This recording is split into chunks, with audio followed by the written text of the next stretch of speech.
Oil of Olay, beauty fluid or luxurious. The rich kid in me, open wide. Thrill, the most prescribed allergy medication ever. Hey, I can't believe it's yogurt. I can't believe, he can't believe, she can't believe, we can't believe, I can't believe it's yogurt.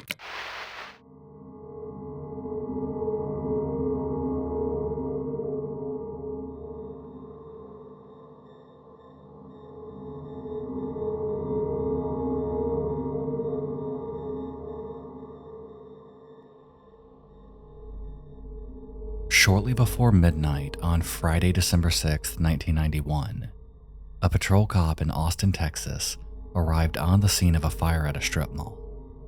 A couple of minutes earlier, he had radioed into dispatch to report that he saw smoke pouring from a frozen yogurt shop called I Can't Believe It's Yogurt. The shop was located in a shopping mall called Hillside Center in Northwest Austin and was part of the health food boom that was sweeping across the U.S. in the late 80s and early 90s. Officer Troy Gay could have passed half a dozen yogurt shops on that night's patrol. And while it wasn't exactly common for one to be on fire, it wasn't unheard of either. The machines that make frozen yogurt and keep it cool put out a lot of heat and use a lot of electricity. There was no reason for anyone to think that it was anything other than a nasty accident. But this wasn't any accident. Just after Officer Gay arrived on scene, he was joined by firefighters, a homicide investigator, and a camera crew. John Jones of APD Homicide had been conducting a ride-along with the TV team, and he'd been in the area when the call went out. According to the Houston Chronicle, dozens of firefighters and 2 fire engines rushed in to fight the flames, and it took a while to put the fire out. But when the first responders entered the burnt, smoke-filled shop, they found more than just faulty wiring. Austin firefighter Lieutenant Hilton Crocker was the first one into the building that night, and what he found would haunt him for the rest of his life. Austin firefighter Lieutenant Hilton Crocker was the first one into the building, and what he found would haunt him for the rest of his life. He told a local TV station, "When you go into a fire expecting to put a flame out and discover something much worse than that, it's hard to deal with." In the corner of the shop's back room, investigators discovered the charred, naked bodies of 3 teenage girls, one of them lying on top of another. Each of them had been bound and gagged with underwear. One had a ligature mark around her neck, and each one had been shot in the head execution style. In another part of the shop, close to the doorway that led from the back room to the dining area, a 4th body was found. Another naked, teenage girl, younger than the others though, with 2nd and 3rd degree burns covering 30% of her body. She too had been shot in the head, but the first bullet had apparently missed her brain, and it had taken a second shot to end her life. She also had some kind of fabric wrapped around her neck. Investigators would later describe it as resembling the type of knit fabric socks are made of, but it was impossible to tell exactly what the object had been before the fire. Of the fibers used to make socks and similar items, none of them leave a lot of helpful traces behind. Cotton and other natural fibers tend to burn hot and fast, while polyester and other synthetics often melt and stick to whatever is nearby, even if it's human skin. Investigators would eventually conclude that at least one of the murdered girls had been raped. Some accounts say that there was more than one victim of sexual assault, but all of them seem to agree that it wasn't all 4. The killing shots had come from 2 different guns, a .22 caliber and a .380. which indicated to police that at least 2 perpetrators had probably been involved. Police soon called in Reese Price, the 24-year-old manager of the yogurt shop, in an attempt to identify the victims. But Price found there wasn't enough left of them to recognize anyone that she knew. I was only 24. I wasn't thinking fire and burned people. I agreed to it because it was the right thing to do, and I still feel that to this day. It was just best. There was fire trucks in the back alley, and there was media everywhere. We wound up going through the front of the store. There's no lights. Dark. You got the counter, the machines, and then there's the door that leads you to the back. The water was dripping down on you, and it was dark. It was just ominous. And there wasn't anything there to identify. They didn't have faces. There's no clothing. Fire's very destructive. It's not forgiving. But despite the horrific damage the fire had done, in the end it was tragically easy to identify the victims. 2 of them were employees of the shop, 17-year-olds Eliza Thomas and Jennifer Harbison, both of whom had been scheduled to work the late shift that night. Identifying Jennifer quickly led to identifying the remaining 2, her 15-year-old sister Sarah Harbison and 13-year-old Amy Ayers, a friend of both Harbison sisters. Sarah and Amy were sadly at the wrong place at the worst possible time. They had planned to meet Jennifer at the shop around closing time to catch a ride home. Both Jennifer and Eliza were seniors at Lanier High School in Austin. They'd met and become friends through the FFA, that is the Future Farmers of America. Jennifer was the leader of her high school drill team and a very attentive older sister. She was often seen driving both Sarah and Amy around town in her dark blue Chevy S10. On the last day of her life, Jennifer had spent several hours hanging out with her boyfriend Sammy Buchanan after school. She left his apartment at around 7 o'clock that night to go home and get ready for her 8 p.m. shift at the yogurt shop. She got changed, picked up Sarah and Amy, and dropped them off at the North Cross Mall, just down the road from the shop. The plan was for the younger girls to sleep over at Sarah's that night. Both Sarah and Amy made it back to the yogurt shop at around 9 p.m. Some accounts say that Jennifer took a break to go pick them up, and others say that they simply walked over from the mall. Either way, by the time the shop closed a little before 11 p.m., they had been hanging out there for some time, talking and occasionally helping the older girls, as they were known to do. At 9:30 p.m., Eliza's mother, Maria, stopped in to make sure that the girls were safe, which was something that she did on a pretty regular basis.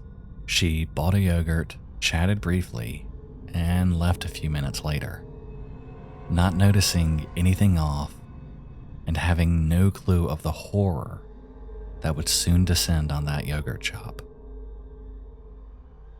At 10 p.m., Daryl Croft parked his marked security vehicle outside of the shop and walked in. Croft was the owner of a private security company, and his car and uniform apparently looked close enough to real police equipment that a teenage boy in the shop asked him if he was a cop. Croft stood in line behind the boy, but when it was his turn to order, the boy instead asked to use the bathroom, which was located right off the shop's back room, just inside the employees-only area. Croft watched the young man walk into the back room, but didn't see him come out again in the next 20 minutes before Croft himself left. At 10:42 p.m., the last known witnesses left the shop, a couple named Tim Stryker and Margaret Sheehan. Later, they would tell police that they weren't the last customers in the shop. They described 2 men sitting in a green vinyl booth nearest to the cash register, and strangely enough, they didn't have any yogurt in front of them. not even an empty cup or spoon. All they had was a single soda sitting in front of one of them. Both men were described to be in their late 20s or early 30s. One had light-colored hair and looked to be about 5'6", while the other was bigger. They were both wearing bulky hooded jackets, one olive green and reminiscent of an army fatigue jacket, and the other black. The two men seemed to be listening very closely to the girls as they chatted and whispered behind the counter. It struck the couple as odd. Granted, it's not out of the realm of possibility for someone to order a soda at a yogurt shop, but if that's all you're getting, why hang around? And from this point, everything, and I do mean everything, is conjecture. The shop was scheduled to close at 11 p.m. that night. Store policy was to lock the doors 15 minutes before closing to prevent any new customers coming in. Jennifer and Eliza had been trained to leave the store key in the lock and manually let customers out as they finished their food. As closing time approached, they seemed to have gone through their usual procedures, refilling napkin holders, wiping down tables, and stacking chairs on top of them. At 11:03 p.m., someone pressed the no sell button on the cash register, leaving a record on the receipt tape in the machine. This was a common way to open the register drawer so that Eliza and Jennifer could count the money. Because cash transactions were way more common in 1991, the shop could have taken in a substantial amount of cash that day, despite the cold December weather. Based on the machine's records, police would later conclude that $540 was missing from the cash drawer, the equivalent to about $1,300 in 2025. Officer Gay's call to dispatch went out at around 11:47 p.m. Sometime between the time of the cash drawer opening and the time that call went out, the yogurt shop became a killing ground. According to investigators' best guess, the intruders, whoever they were, herded all four girls into the back room of the yogurt shop. There, they forced them to strip and then bound and gagged them with their clothing. They took the money from the register, and at least one man sexually assaulted at least one of the girls. The intruder shot each of the victim in the head with a .22 caliber bullet and piled up the bodies. Amy survived her initial gunshot wound and tried to make a break for the doorway, but she was caught and shot a second time, this time with a .380. And there she died, in front of the restroom doors. The killers piled styrofoam cups on top of the three stacked up bodies and set them on fire before leaving. Fire hoses would later knock Jennifer's body off the pile, leaving it to lie beside the bodies of her friend and sister. The motive for the killings seemed clear. A robbery gone very, very wrong, with the fire set to destroy as much evidence as possible.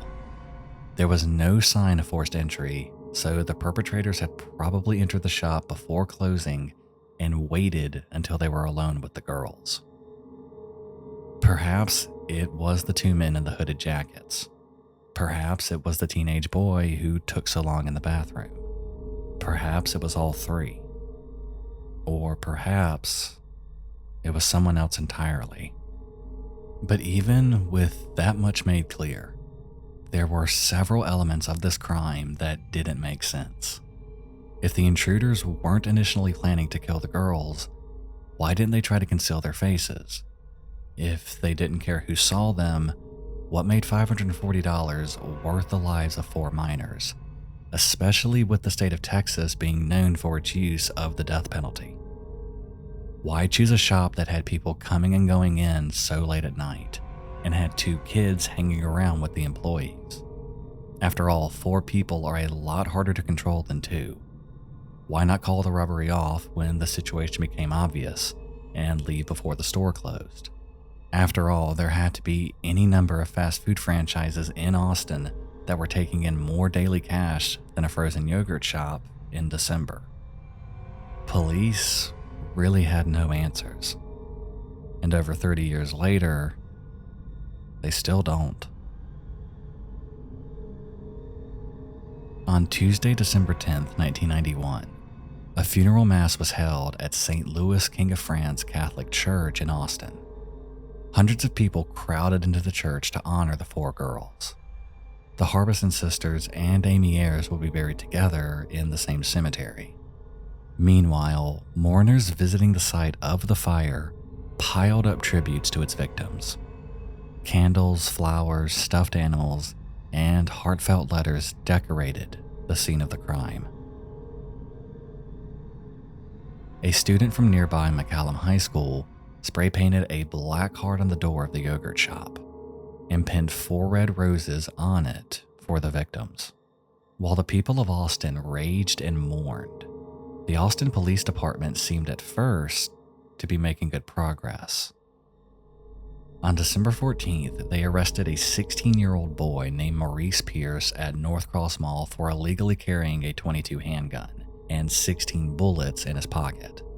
The gun was the right caliber for one of the weapons used in the killings, but the fire had damaged the victim's body so bad that nobody was going to be matching any rifling marks.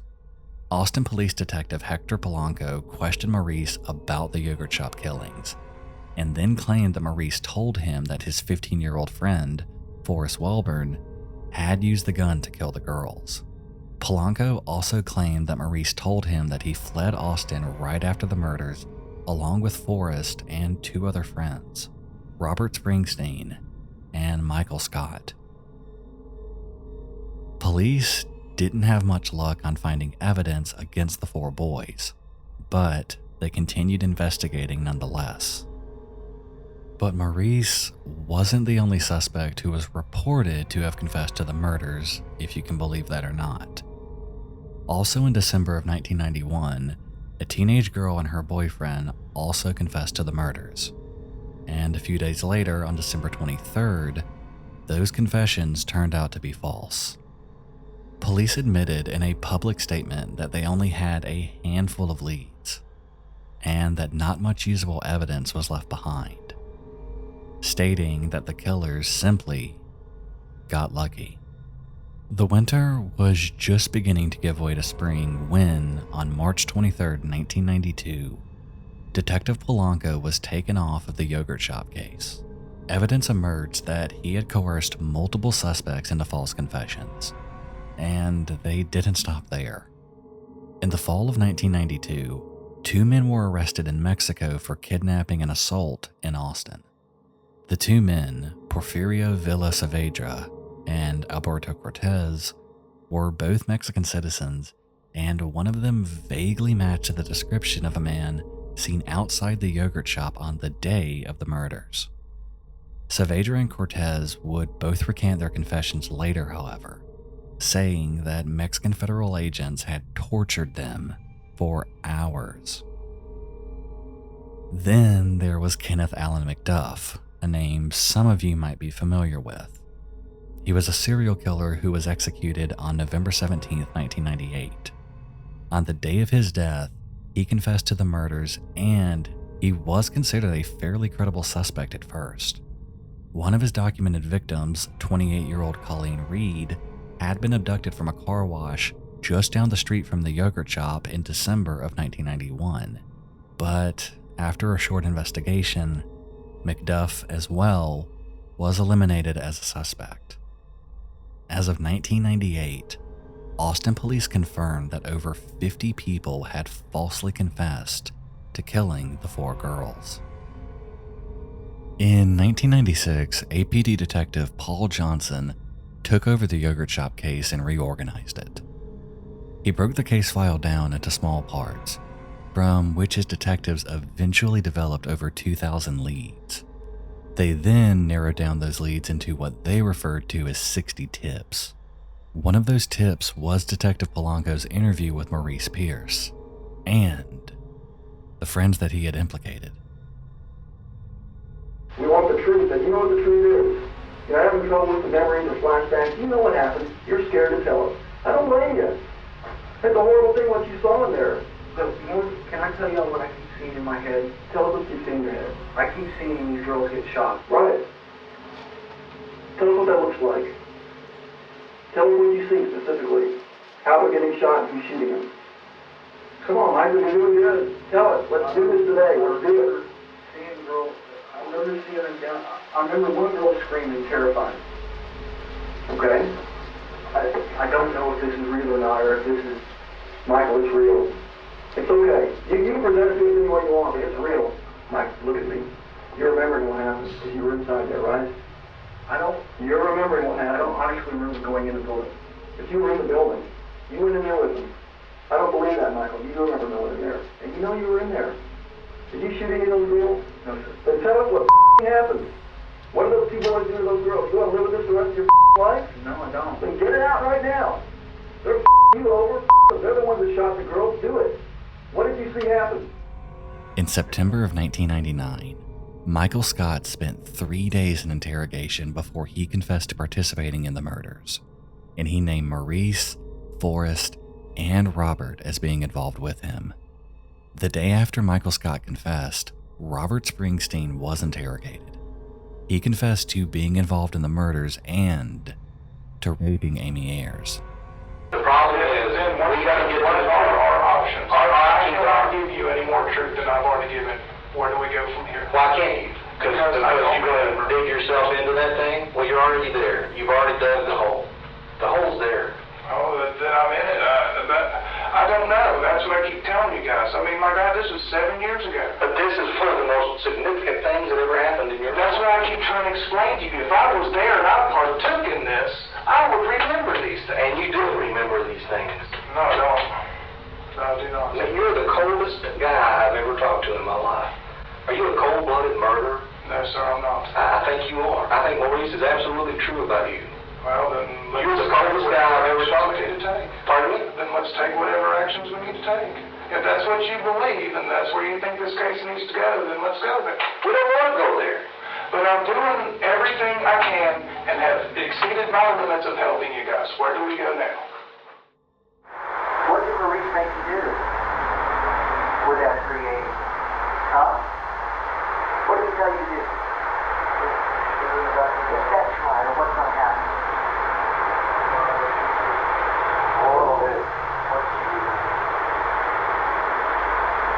What did you do?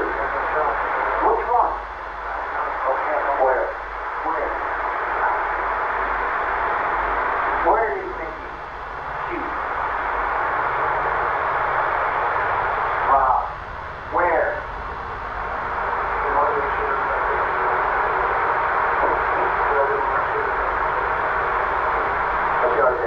You already show up? What happened?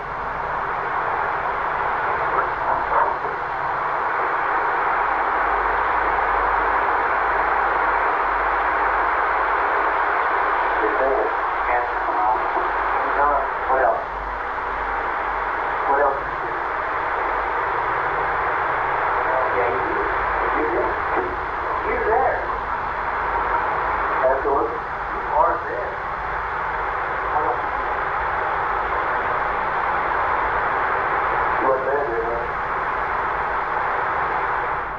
Arrest warrants were issued for all 4 men, and hair and blood samples were collected from each of them. Grand juries voted to charge Michael, Maurice, and Robert with the killings, but 2 separate grand juries failed to charge Forrest, so he went free. On May 30th, 2001, Robert Springsteen was convicted of the murder of Amy Ayers and sentenced to death. On September 22nd of the same year, Michael Scott was convicted and sentenced to life in prison. He was ineligible for the death penalty because he had only been 15 years old at the time of the killings. In 2003, after 3 years in jail, Maurice Pierce was released after his charges were dismissed. And by all accounts, that should have been the end of it. The police had said all along that there were at least 2 killers. Well, 2 men had confessed and been convicted. So, case closed, right? Well, there had been just a few problems with the narrative that had been feeding the public about these 4 accused men. In 2006, the Texas Court of Criminal Appeals ruled that Robert Springsteen's conviction had been unconstitutional. The U.S. Constitution grants defendants the right to confront their witnesses against them, but Robert had been convicted primarily on the basis of Michael's testimony, and he had no opportunity to confront Michael in court, even though he was very much alive and capable of being called in to the witness stand. And because the primary evidence against Michael was Robert's testimony, and since he also hadn't gotten the opportunity to question his accuser in court, Michael's conviction was also overturned the following year. Defense attorneys for the two men had also been paying close attention to developments in forensic testing, and in 2008, they successfully lobbied for new DNA testing of the evidence in the case. And they found something that nobody expected. It was no secret that some male DNA had been found at the scene of the crime, but so far it hadn't been matched to anyone except the boyfriend of one of the older girls. But after 17 years had gone by since the killings, far more sensitive tests were available, and scientists managed to extract a new DNA profile from a vaginal swab taken from Amy Ayers. A profile with Y chromosomes. So, it couldn't have been Amy's DNA. A profile that also didn't match with Robert Springsteen or Michael Scott, or Maurice Pierce, or Forrest Welborn, for that matter. In 2009, the profile was matched to an unknown DNA taken from one of the Harbison sisters, which mostly ruled out the possibility of contamination. The profile was tested against more than 100 men, including suspects, crime scene investigators, and people at the medical examiner's office who might have had contact with the bodies. All of them falling into the same category. No match. Shortly after, Michael Scott and Robert Springsteen were released from prison, and their convictions were formally overturned. Welcome back, everyone. A former yogurt shop murder suspect shot dead after stabbing a police officer this morning. That officer recovering from a knife wound to his neck. New at noon, we are discovering the man killed was Maurice Pierce. He was one of the original suspects in Austin's notorious 1991 yogurt shop murders, but he was never convicted. Police say that Officer Frank Wilson, a 5.5-year veteran of the force, shot Maurice Pierce dead during a struggle in North Austin. In 2010, Maurice Pierce was involved in a police traffic stop, which quickly developed into a foot pursuit. Maurice and Officer Frank Wilson fought before Maurice pulled a knife and stabbed the officer in the neck. Instinctively, Officer Wilson pulled out his gun and fatally shot Maurice. And while it was such an unnecessary and violent direction to take over a simple traffic stop, investigators believe it is unrelated to the yogurt shop case. And then, in 2017, things got strange. You might be wondering why, if there's a clear DNA profile in this case, you haven't heard about the profile being matched to anyone. After all, we're roughly 6 years after the identification of the Golden State Killer. Surely one of the most high-profile unsolved murder cases in the history of Texas is worth a periodic dive into a database or genealogical chart to see if something turns up, right? Well, yes and no. You see, there is a match to that DNA profile. Someone out there is walking around right now with the genes that match one of the perpetrators in the yogurt shop that night. And if you can believe it or not, the United States federal government was refusing to identify them. On March 9, 2017, Travis County prosecutors issued a subpoena to the University of Central Florida's National Center for Forensic Science, a large database of criminal DNA. They were seeking the identity of the person who had submitted an anonymous DNA sample to the database, one that matched the profile from the yogurt shop. The center didn't know the name of the DNA's donor, but they were able to tell the prosecutors that the person who submitted the sample was a forensic analyst at the FBI. So, Travis County prosecutors took this bombshell evidence to the FBI. And the FBI told them no.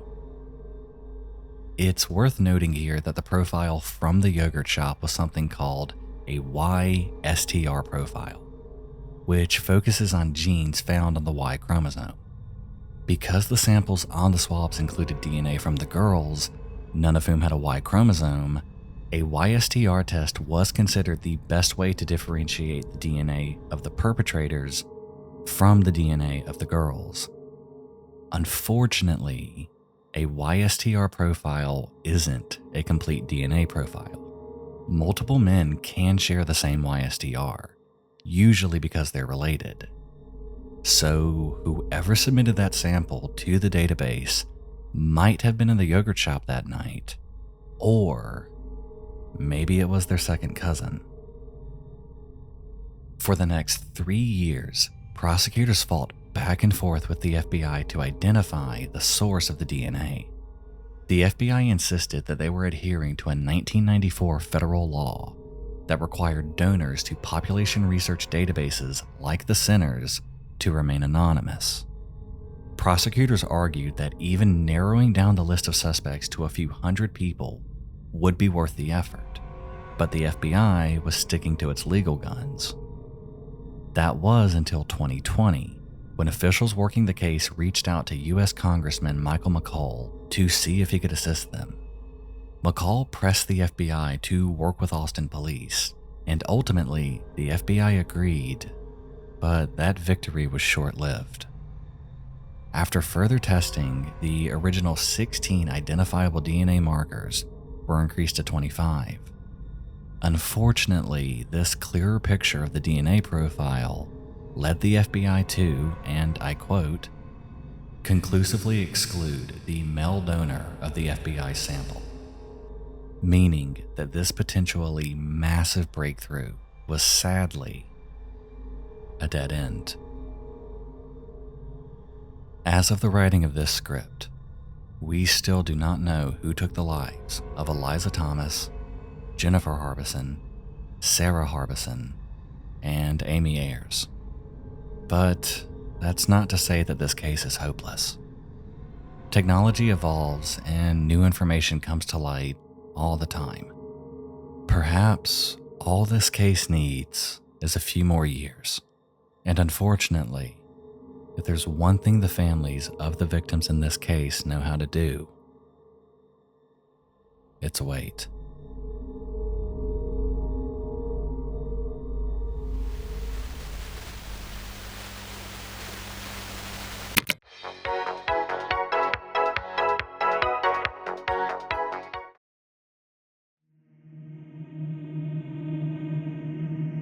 Live streaming, for better and worse, has become a social norm that has made its way into seemingly every culture.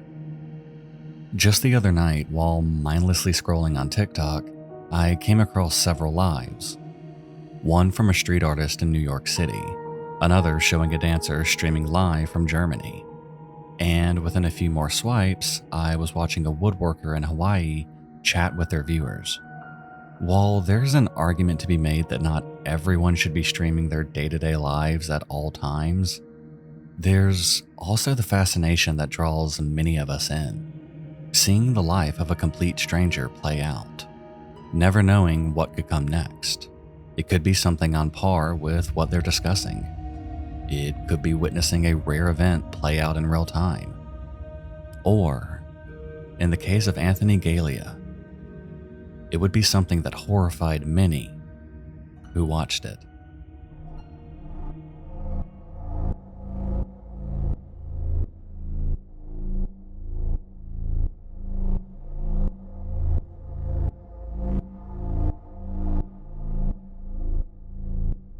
On the night of Tuesday, November 8th, 2016, pretty much everyone in the United States had gone a little nuts. It was the night of the presidential election and was causing a lot of people to lose their minds for a lot of different reasons. But there could be an argument to be made that no one was losing it quite as hard as a 19-year-old man from Michigan named Anthony Gelia. Anthony had spent the evening hanging out with his girlfriend and his brother's ex-girlfriend, drinking and streaming on Facebook Live. The topic of the stream ranged widely, but a lot of it was focused on Anthony's hatred of his brother, Noah. On stream that night, Anthony could be seen chugging alcohol, waving a handgun, and threatening his brother.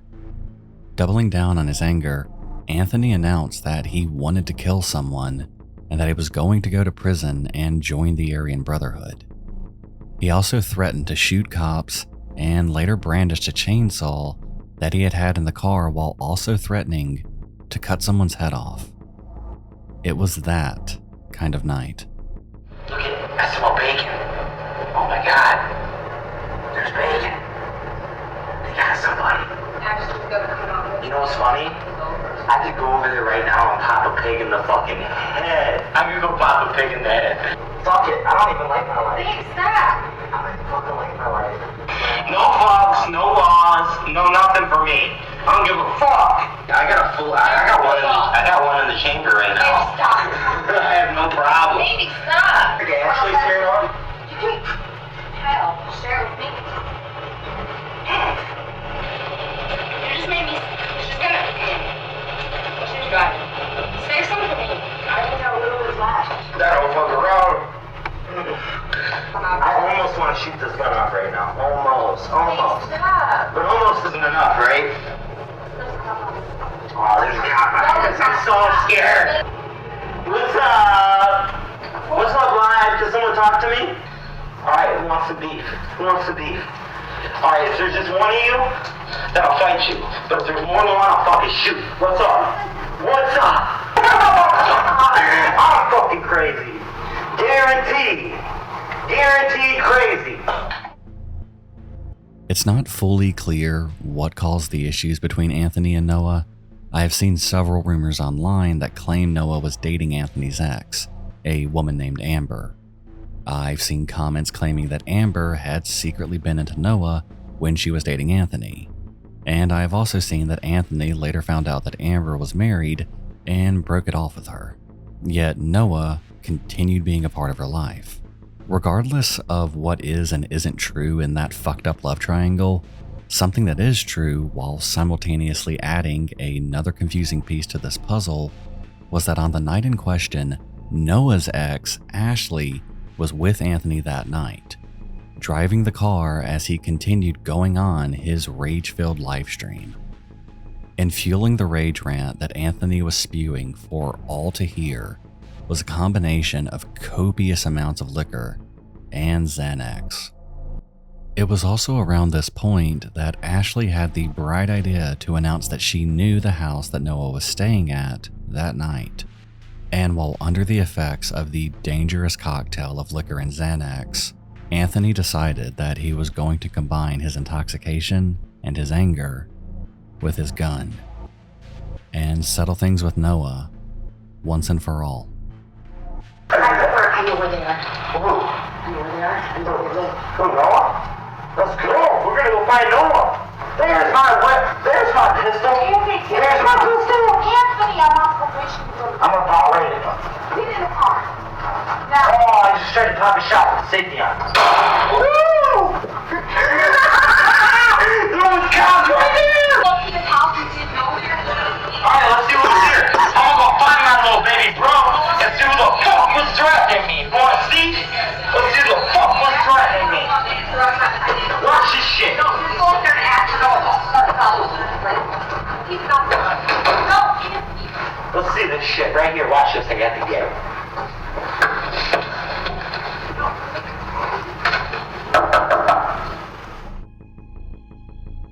Ashley drove Anthony over to the house that Noah was staying at, and once arriving, Anthony drunkenly crept up to the house and peeked into the window. And that's when he saw Amber and Noah.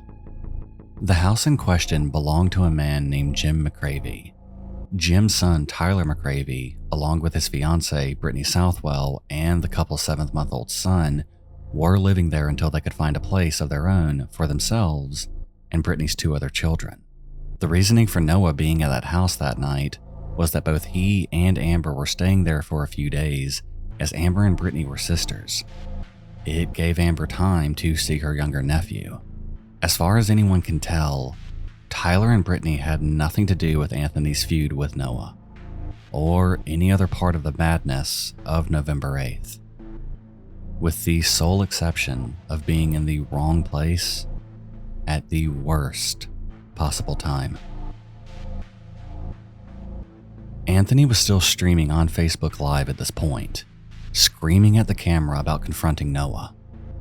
Jim McCravey had been up on the second floor of the house that evening and was in the process of heading downstairs after he saw an unknown car in his driveway. Jim reached the bottom of the stairs just in time to see Anthony kick in the door. When Anthony stormed into the living room waving his gun around, he didn't seem to see Jim or react to him in any way. Jim retreated back upstairs and quickly called 911.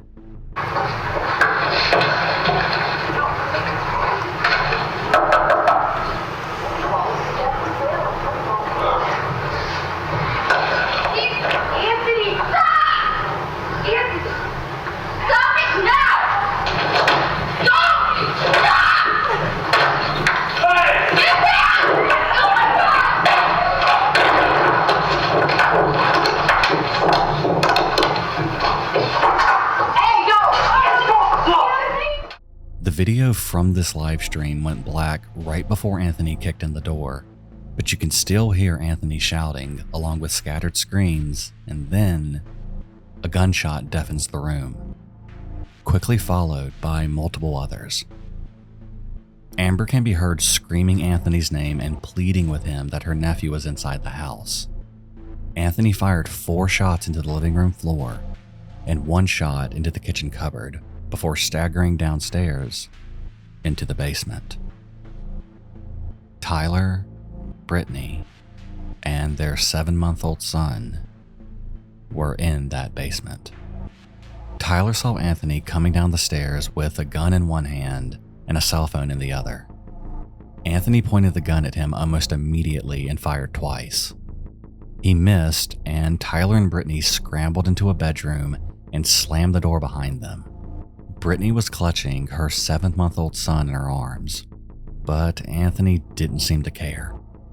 He fired 2 more times into the door of the basement bedroom, as Tyler frantically called 911 and begged for help. Then, Tyler looked down. He saw Brittany lying on the floor of the bedroom with her eyes open. She wasn't breathing, and there was a lot of blood. And the entire time, her 7-month-old son was still in her arms. That's when Tyler started screaming. An autopsy would later find that Brittany had been shot in the back. The bullet had punctured her lungs and killed her within seconds. Her infant son was unhurt, but he will have to grow up not just without a mother, but without any memory of her. Who's crazy? Who's crazy? Who's crazy? Who's crazy? Stop it. Who's crazy? Give me that. Anthony! Go! Get out of here! Did you shoot someone? I don't fucking know. You're dumb. You're being dumb. What's up? What's up? See me in the area brotherhood in prison. Oh my God. See me there. You know what they say we have. Anthony ran from the house while still continuing the live stream. Once in the car, Ashley can be heard frantically asking if he shot anyone, with Anthony's response being to laugh maniacally right at the camera. Paramedics arrived and rushed Brittany to a nearby hospital, where she was later pronounced dead of the gunshot wound. Half an hour after Anthony kicked in the door, police had pulled him over. He was carrying the pistol with a scratched out serial number, and the cop who arrested him described smelling alcohol on Anthony's breath and hearing him slur his words when he spoke. A breathalyzer test would later identify a .09 blood alcohol level. Too drunk to drive, and definitely too drunk to be shooting a gun. Hands up! Hands up! Hands up!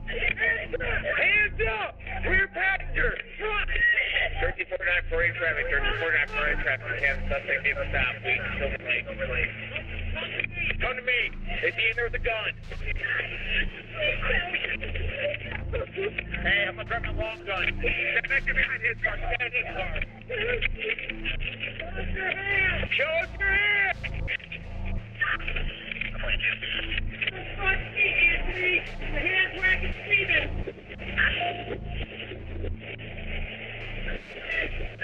Good. Keep your hands up. Keep your hands up. Keep your hands up. Walk backwards down to my boy. Walk back. Walk back. Walk back. Walk back. Walk back. Walk back. Stop. Hands together. And lock your fingers. During his first police interrogation, Anthony claimed that his brother had threatened to kill him during the Facebook livestream, that he had only intended to scare people in the house rather than killing them, that he had been planning to flee to Mexico when he was arrested, that he wanted to die, and that he deserved to go to prison. It's worth noting that Anthony was still very drunk during this conversation, although police felt that he wasn't too drunk to confess to a murder. But when Anthony was told about Brittany, he broke down, realizing the severity of his actions. And I can't begin to imagine that level of fear as you realize that your life is ruined and there is no coming back from it. And I hope it scared the shit out of him.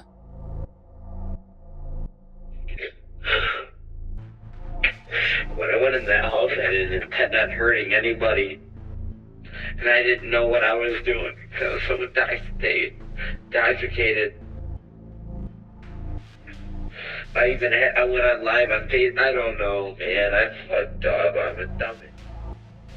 In 2018, Anthony Gelia was acquitted on first-degree premeditated murder, but he was convicted of first-degree felony murder, first-degree home invasion, and possession of a firearm during the commission of a felony. He was sentenced to life in prison without the possibility of parole for the murder, along with a concurrent sentence of 14 to 20 years for the home invasion and 2 consecutive years for the firearms charge. Anthony would later appeal this sentence, claiming that it was cruel and unusual punishment, and that he had not received adequate legal representation.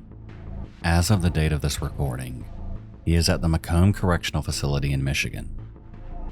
Brittany Southwell was buried in Leone, Michigan, her headstone carrying an image of her smiling and the words, "Our angel," on both earth and in heaven.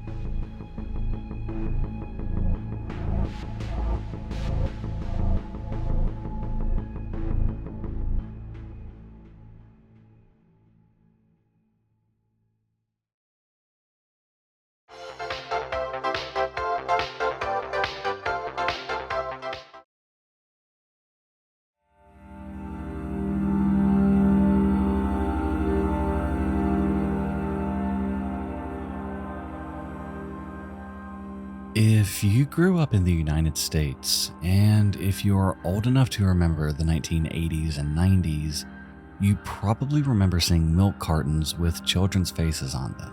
Millions of Gen X and millennial kids ate their breakfast cereal while staring at the black and white faces of kids just like them who had vanished, presumably meeting some terrible fate. And that would be a pretty good presumption. Of the 200 children featured on those milk cartons, most were never found. In fact, in my research, only 2 were ever found alive, one of those exceptions being Bonnie Lohman, who found her own face on a milk carton at age 7 after being abducted by her mother when she was 3. But most of the milk carton kids were never seen or heard from again. The program was ultimately phased out in the mid-90s after the Amber Alert system was introduced. It's easy to think that the only reason for ending the program was advances in technology, but there's actually a much better reason. There simply aren't as many missing kids as there used to be. In 2024, the National Center for Missing and Exploited Children, known as NCMEC, recorded 29,568 reports of missing children.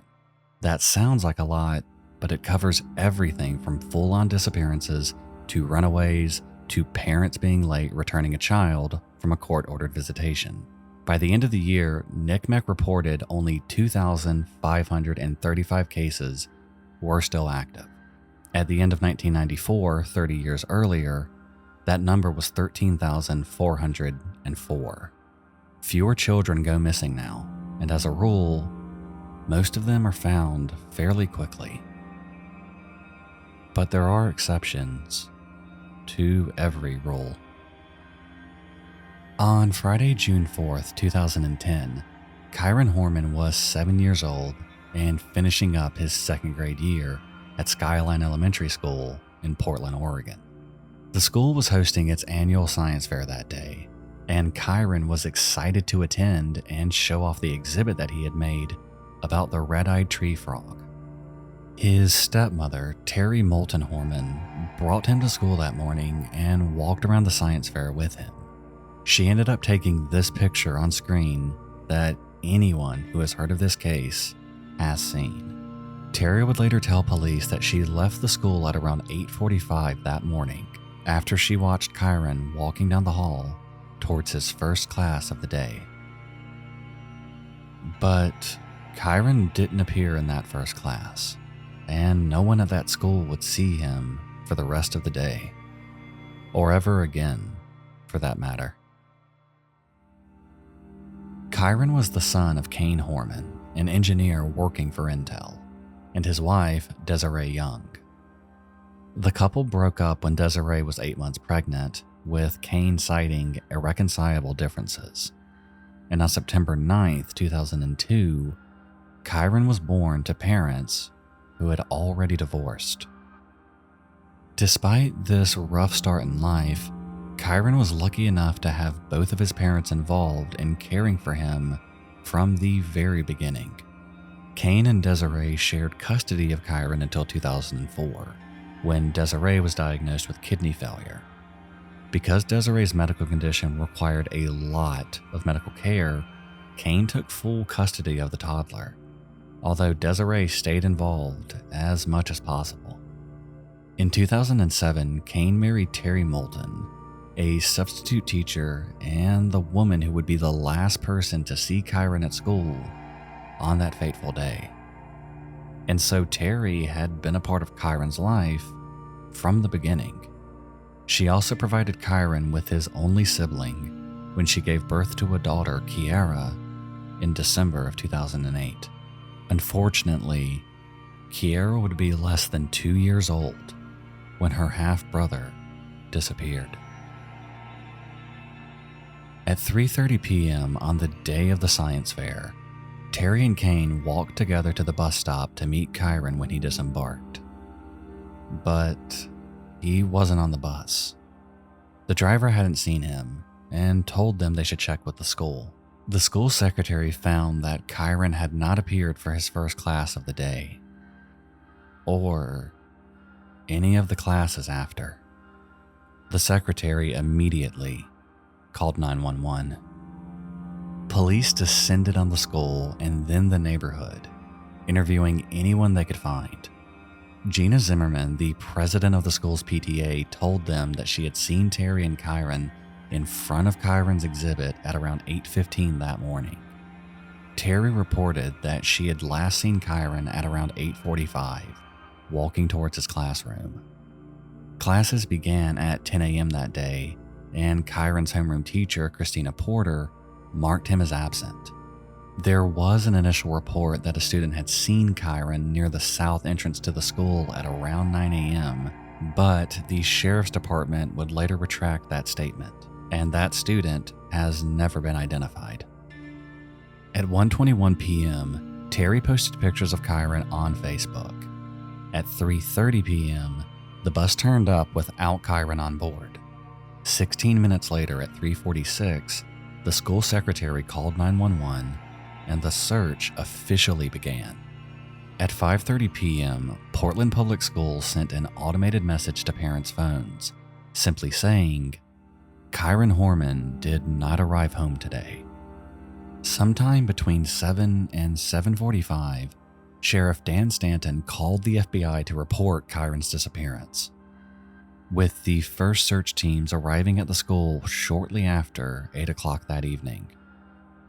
Police searched the school thoroughly, including crawl spaces, storage areas, classrooms, and outbuildings. They also searched the Horman's house, but there was no sign of the missing boy. The initial search was concentrated in two areas. One was the territory around the school, which backed up to a dense forest. The other, inexplicably, was the area around Sovey Island, about 6 miles away. Law enforcement has never explained why the island was a focus of their early investigation, and no significant clues have ever been reported. Because Terry Horman had been the source of the last confirmed sighting of Kyron, and because an awful lot of missing child cases come down to the actions of a family member, police asked Terry to give a detailed account of her movements between the time that she left school and the time she met the bus. According to Terry, she ran errands at 2 Fred Meyer grocery stores until 10:10 a.m. Then drove in circles around town until 11:39. According to Terry, Kiera had an earache, and she was hoping to use the motion of the car to help the toddler settle down and fall asleep. After that, Terry said she went to a local gym and exercised until about 12:40 p.m. She made it home by 1:21 when she posted the Facebook photos. Over the weekend, friends and neighbors alike passed out flyers, joined search parties, and created a Facebook page for the search, with an account at Chase Bank set up to accept donations via PayPal. I also feel it's important to add that on the morning of Wednesday, June 9th, Terry made her Facebook wall private, an action that I can easily see being the target of intense ridicule online.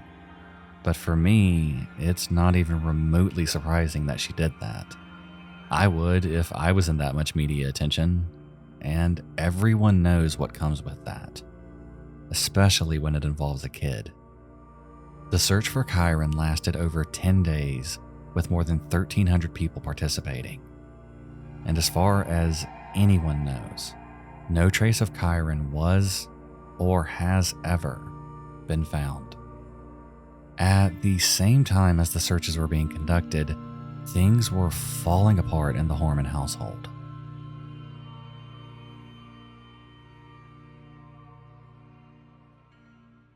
We begin this afternoon with the KGW exclusive. We've learned detectives in Roseburg are investigating a murder-for-hire plot involving Terry Horman. Documents reveal what Kyron Horman's stepmother told a landscaper in an alleged murder-for-hire plot to kill her husband, Kane Horman. Dramatic things have happened since his disappearance. His father, Kane Horman, obtained a restraining order against his wife, Terry, accusing her of plotting to kill him.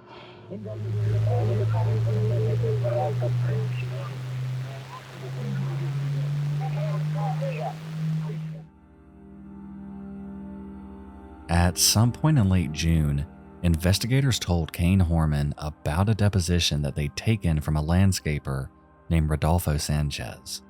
Sanchez claimed that in January of 2010, Terry had offered him a lot of money to kill Kane. Terry denied these allegations and still maintains her innocence to this day. However, Kane moved out of the house almost immediately after, taking their daughter Kiera with him. And on June 28th, he filed for divorce and requested a restraining order against Terry. Keep in mind that all of this has occurred. Kyron's disappearance, Kane being told about an attempted hit on his life, Terry being accused of it, their marriage falling apart, and Terry losing both her daughter and stepson. All of this happened in less than a month. The divorce between Kane and Terry was granted, and resulted in Terry only being given supervised visitation with her daughter.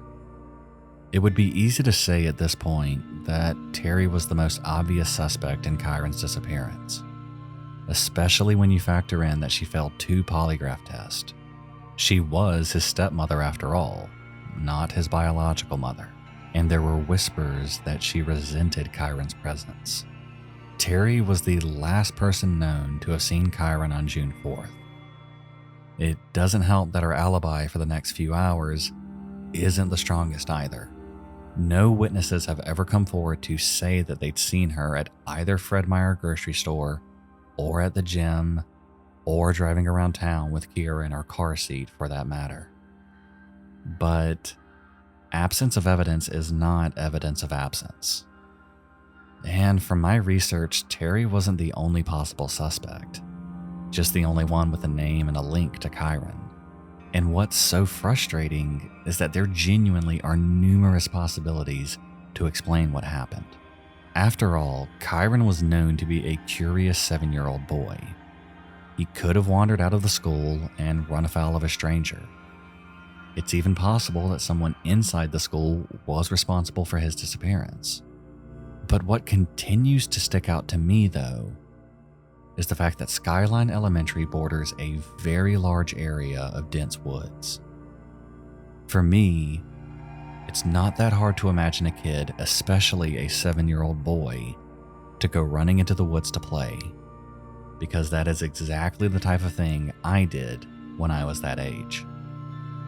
And even as an adult, it's a lot easier to get lost in an area of thick woodland than one would think.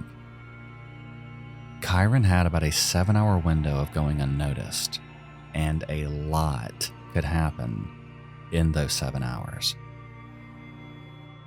Regardless of the strength or weakness of the case against Terry, her life was definitely falling apart by July of 2010.